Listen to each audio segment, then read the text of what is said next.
চমক দিতে গেছিল, কিন্তু সমর্থকদের জন্য এই মুহূর্তে চমকে উঠছে মুম্বাই ইন্ডিয়ান্স ম্যানেজমেন্ট। কোনো মতেই ফ্যান সাপোর্ট হার্দিক পান্ডিয়া পাচ্ছেন না।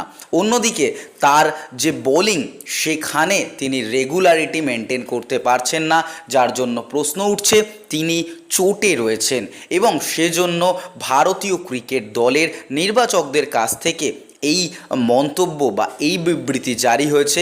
হার্দিক যদি আইপিএলে রেগুলার বোলার হিসাবে বোলিং না করেন, তাহলে তিনি কিন্তু বিশ্বকাপ টি-20তে জায়গা পাবেন না।